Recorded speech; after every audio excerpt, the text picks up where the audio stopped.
It is, let's see what time it is. It's 1:19 p.m. Arizona time. It's May 27th. It is Transformation Tuesday. And I am your girl, Coach Elliott. Welcome in. Welcome in. We'll wait a few minutes to let a few of our followers come on in. And we'll get started. How's it sound? We'll get started. Let's go ahead and get our pages ready. We're going to be on May 27th for Melanie Beatty. And then we're going to be on day 164 for Pastor Komalafi.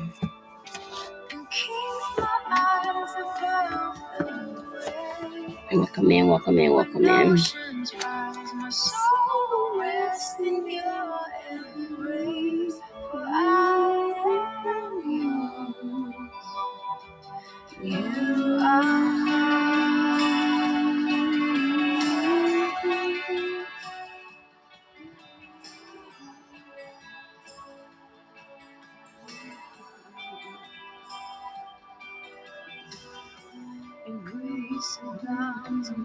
Just a few more minutes and we'll get started. Good afternoon and happy Tuesday. We're going to cut that down a little bit. All right, let's hop right into it. The first thing I wanted to do is today is day 164. And if you've been doing this with us for a while, you know that each day has kind of a theme that we like to talk about. And today was, of course, about transformations and the power of choosing you. So without further ado, I wanted to talk about transformations and read a little excerpt I wrote. It says, not the kind that just shows up in your before and after photos, but the kind that happens when you decide, no more excuses, I'm worth the work. We all have real viable reasons to stay stuck. Welcome in. Pain, sickness, trauma, stress, kids, money, exhaustion, and grief. But at some point, you stop asking, what's holding me back? And you start asking, what would happen if I stopped holding myself hostage? Transformations begins the moment you stop waiting for motivation and start choosing consistency. You show up tired, you show up scared, you show up imperfect, but you show up because you know this, you are worth the showing up. Every meal you plan, every walk you take, every time you choose healing over hiding, you're not just changing your body, you're proving yourself that you believe in your future. This is what happens when you stop fighting the excuses and start feeding your purpose. You shift from the survival to strategy. You stop asking for permission to heal from other people, and you become the proof that it's possible, even for you, of what God can do. So today, on this Transformation Tuesday, to each one of you on YouTube, Facebook, Instagram, and TikTok, I want to remind you, you don't have to be perfect. You just have to be committed. And sis and brother, when you commit, it's all about you and everything begins to change. Okay? So opening up today, we're talking about the importance of recognizing that we need to choose ourselves more consistently. After losing 479 pounds naturally, one thing I know for certain and two things for sure is if you don't put yourself first, the life will definitely ensure you put yourself last. So you have to decide which space are you willing to take up in your life. Are you willing to be first or last? Because life will let you be last, but you must let you be first. That is your one responsibility. So today we're moving into day 164 with David Komalafi. You can grab these books on my link in bio. We read these books every day for motivation, inspiration on our weight loss and wellness journeys and how to attack unknown fears that may be preventing us from getting the weight off and keeping it off, right? We now understand, when we've been here a while, we understand that this is not just about our bodies, it's about our mind. And that if we don't get control what's going on in our brain, we can endlessly, tirelessly try to battle our body. We can get injections, we can have 17 different surgeries. But until we get our mindset in the game, nothing changes until you change the mind. So it says, be not terrified, be not anxious, dread not courage. It has been well said that our anxiety does not empty tomorrow of its sorrows, but it only empties today of its strength. Chris H. Spurgeon. Today's reading says, Then I said to you, do not be terrified or afraid of them. Deuteronomy 1 and 29. Principle says no terror or fear should keep you from success in life. Prayer. 1, I refuse to be terrified in Jesus' name. I rebuke fear because I know that fear can hold me captive and keep me. Like when I get afraid and worried, it makes me overeat because it's a form of stress for me. So I have to always look at my thinking. Hi, Cheryl. How are you? It says, I despise the terror of oppressors in Jesus' name. So that's David Komalafi. I I'm not terrified. I will not be afraid. I'm not afraid. This weight will not make me fearful. I will not be afraid of gaining the weight back, for I have control of myself. I will not be afraid of working out. I will not be afraid of moving my body. I will not be afraid of showing up for myself. I will follow through on what I say I'm going to do. I will drink the water. I will do the protein. I will focus on fueling my body, educating myself about health and wellness, not just being willing to go drink a solution, but I'm really willing to learn about carbs, fats, and things like that.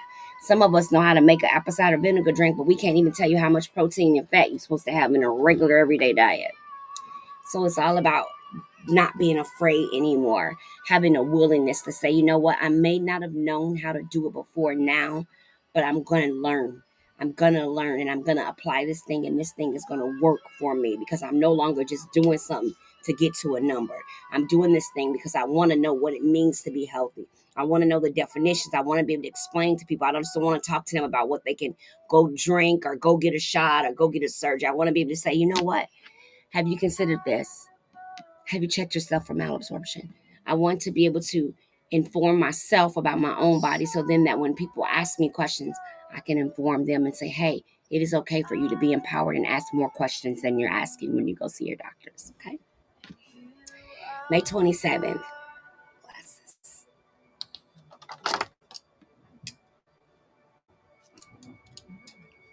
I can't, there's no need of me even hesitate now. I can't read this.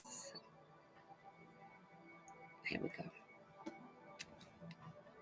Hello, Ocho. Is that Cheryl? How are you? Johnny, welcome in. So May 27th says, stop punishing yourself with fear. I can already tell right now this is about to be a powerful one. Stop punishing yourself with fear. Let's get into it. Okay. It says, it's time to stop punishing ourselves. Time to stop beating ourselves over the head with fear. This is the scenario. A fear enters our mind. Our mind takes it and runs with it. Something bad is going to happen. Something terrible and traumatic is on the way. We click or review the traumas of our past to make the determination. Yes, it is very possible that this devastating event will happen. So we sit crouched in the present moment, full of fear and dread. We worry that the worst that could possibly happen probably will. We begin to believe that it's most likely waiting at our doorstep, ready to pounce on us and steal our joy, our peace, our place, and our rhythm in the universe. Because we have harbored the fear so intensely, it has already manifested itself. The thing we fear doesn't need to happen, it already has. Our might as well have, because we are already forcing ourselves to live through it. Yes, many awful things have happened to you and me that we are very sorry happened. But that doesn't mean that we have to give up the beauty of the present moment to something that hasn't happened yet. Even if this does happen sometime in the future, by harboring the fear, we will have lived through it twice as long as we need to.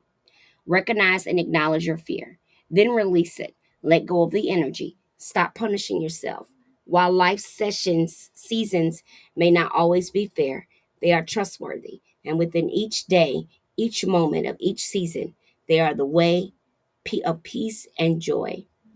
Don't allow fear of what if to ruin the joy of what is. Don't allow fear of what if to ruin the joy of what is.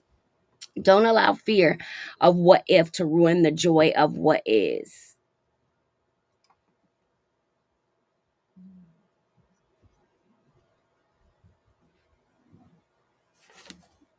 That's powerful. The part I like this is, um, So we sit crouched in a present moment full of fear and dread.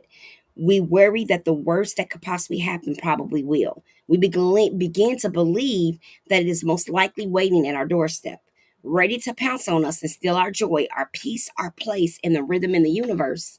Because we have harbored the fear so intensely, it has already manifested itself.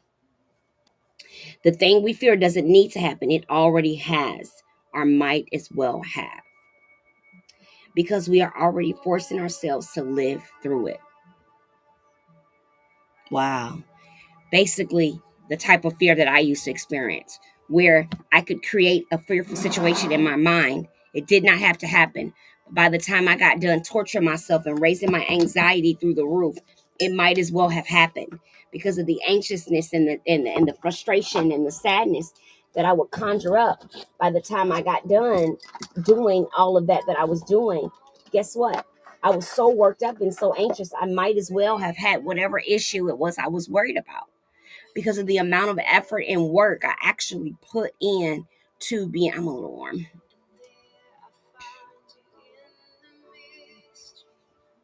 I should remember I was sports bra.